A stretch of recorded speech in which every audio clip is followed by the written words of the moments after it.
Ideally, if you've done your backlog grooming well, sprint planning will flow much more smoothly. But even with good preparation, sprint planning can be challenging, especially when first implementing it. Let me be direct. The first few sprint planning sessions you run will likely be rough. If you've never done sprint planning before, expect the first 3 sessions to feel somewhat awkward as your team learns the process. This is completely normal. Like any skill, sprint planning takes practice to master. What makes these initial sessions challenging? You'll probably miscalculate commitments, sometimes taking on too much work, other times not enough. Your estimates will be off. The whole process might feel like you're wasting time, and you'll be tempted to abandon it and assign work as it comes in. But here's my advice. Stick with it. Trust the sprint process. You'll see the tremendous benefits after about 6 sprints, roughly 3 months. Teams that commit to the process typically double or even triple their productivity within a year, not because they're working harder or longer hours, but because the sprint structure fundamentally improves how work gets done. In this module, we'll explore how to run effective sprint planning sessions that create clarity, foster engagement, and lead to realistic commitments your team can actually deliver. A well-run sprint planning session delivers several critical benefits that directly impact your team's performance. First, it creates shared understanding. When the entire team participates in planning, everyone learns what's being built and why it matters. This shared context reduces misunderstandings and helps team members make better decisions throughout the sprint. Second, sprint planning facilitates knowledge transfer. As the team discusses work items together, more experienced members naturally share insights with others, spreading expertise throughout the team. Third, it builds commitment. When team members participate in planning and estimation, they develop a sense of ownership over the sprint goals. This psychological commitment increases motivation and accountability.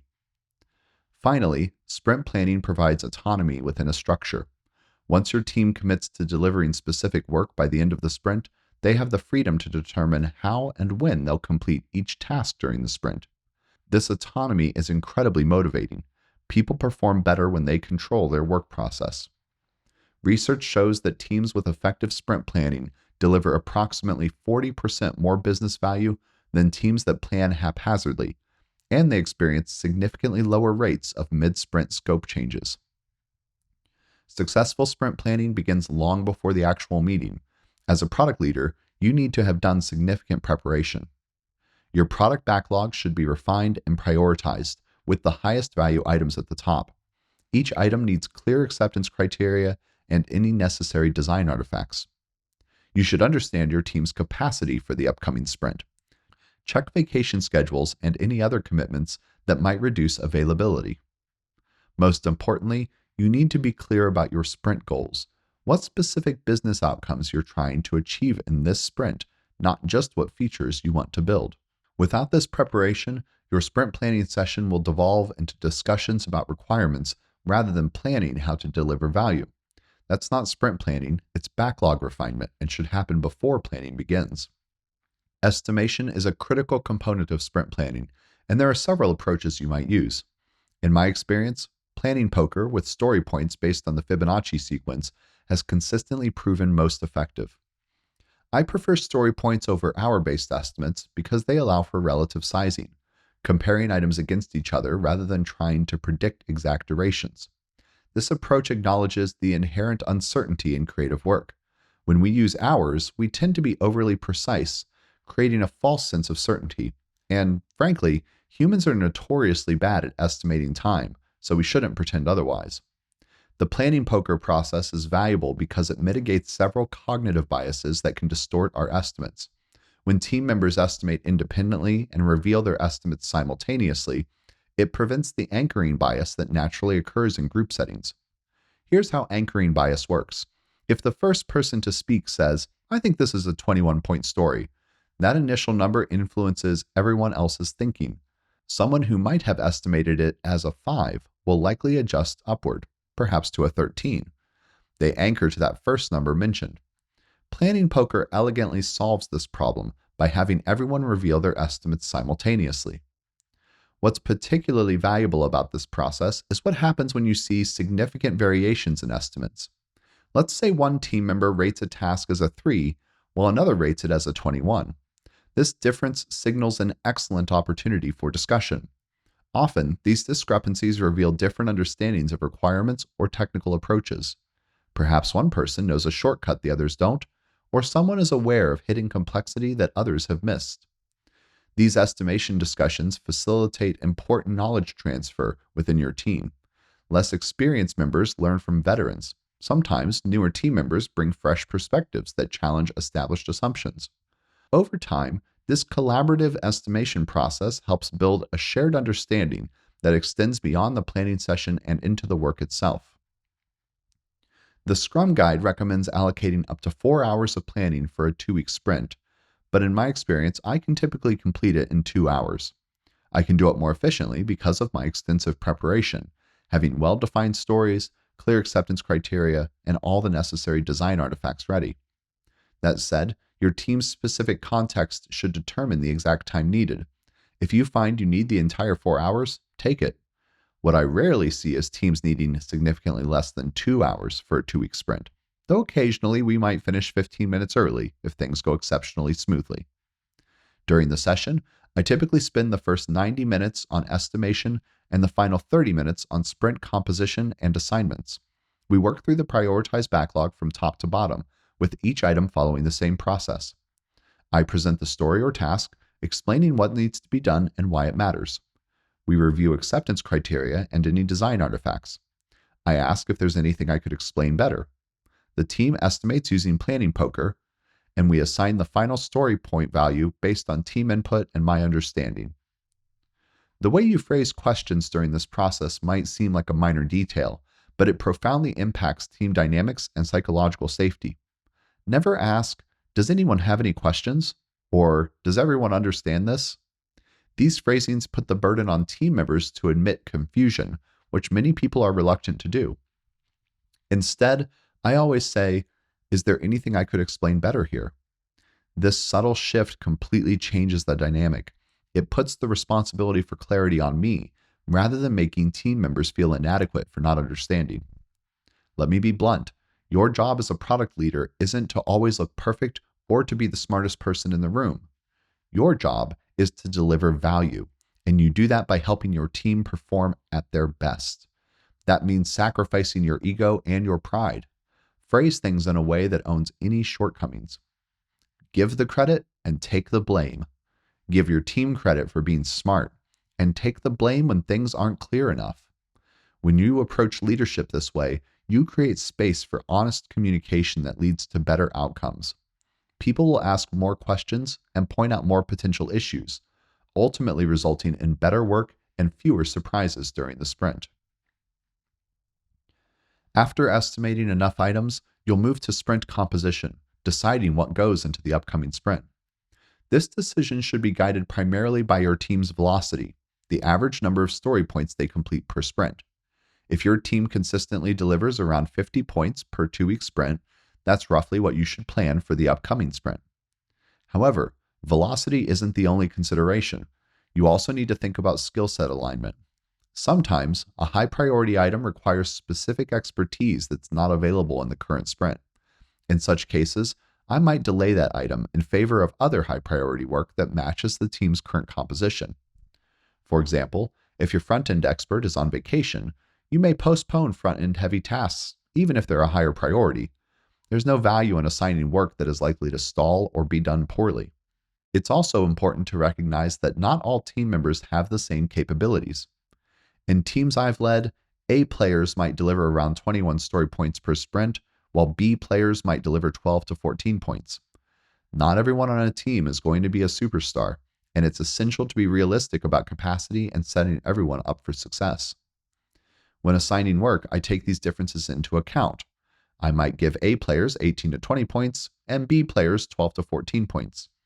This difference also accounts for the mentoring and support that A players often provide to others on the team. Controlling work in progress, or WIP, is essential for team performance. Numerous studies show that the more items someone works on simultaneously, the longer everything takes to complete, and the more errors occur. During sprint planning, you can manage WIP in several ways. First, Be mindful of dependencies between items. If multiple items depend on the same team member or resource, stagger them rather than start them all simultaneously. Second, encourage team members to focus on one item at a time whenever possible. While you might assign multiple items to each person for the sprint, emphasize the importance of completing one before starting another.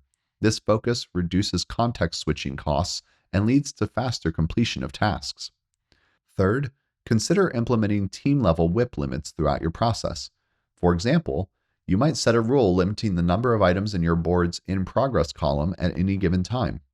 This creates a pull system where new work can only start when existing work finishes, encouraging the team to swarm on completing in-progress items before starting new ones.